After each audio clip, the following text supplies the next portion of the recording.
नमस्कार सर्वांना, स्वागत आहे तुमचं कावेरीज किचन कथा या यूट्यूब चॅनलमध्ये। आज आपण बनवणार आहोत आषाढ स्पेशल रेसिपी।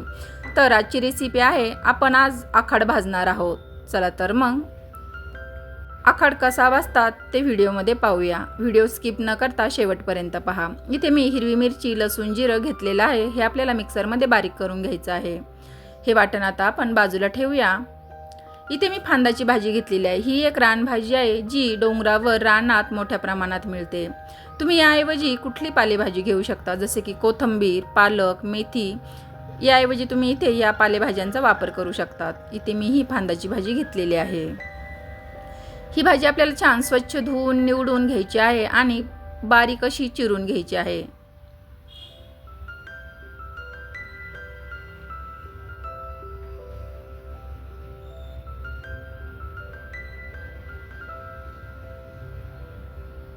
छान अशी बारीक चिरून झालेली आहे।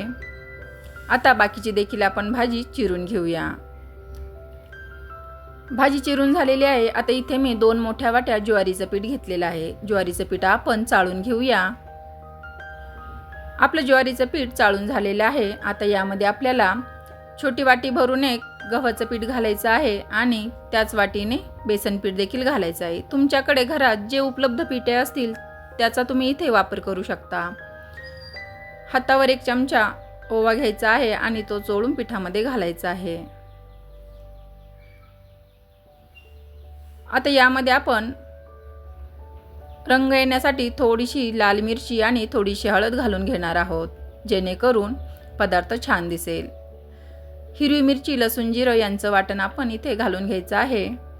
यामुळे हा पदार्थ खूप टेस्टी लागतो। बारीक चिरलेला टोमॅटो घालायचा आहे। बारीक चिरलेला कांदा घालायचा आहे।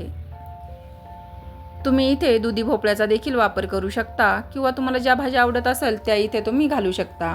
आपण बारीक चिरून घेतलेली फांदाची भाजी घालायची आहे।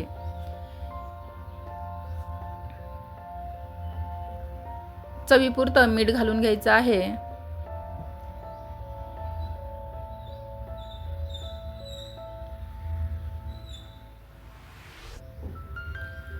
छान असं एकजीव करून घेऊया, जेणेकरून सर्व पदार्थ मिक्स होतील। आता पाणी घालून याचा घट्टसर असा गोळा आपल्याला तयार करून घ्यायचा आहे।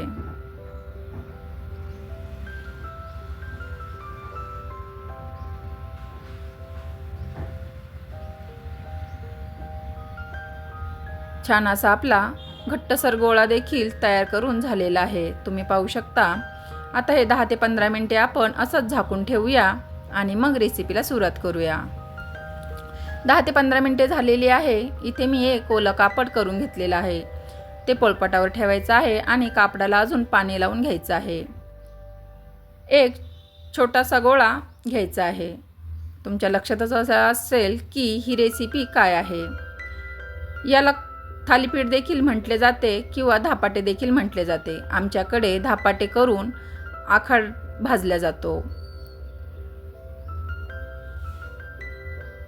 बोटाच्या साहाय्याने दाब देत देत आपल्याला हे थालीपीठ थापून घ्यायचं आहे याप्रमाणे, आणि मध्ये होल देखील करून घ्यायचं आहे, जेणेकरून आपलं धापाटं आतपर्यंत भाजलं जाईल।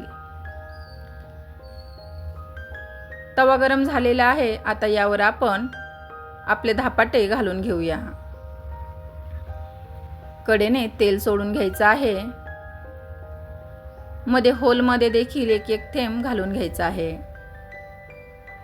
पलटून घेऊया। सुंदर अप्रतिम असा धापाट्यांना रंग आलेला आहे। आता आपण पुन्हा एकदा कडेने तेल सोडून घेऊया आणि दोन्ही बाजूने खमंग असे धापाटे आपण थापून घेऊया।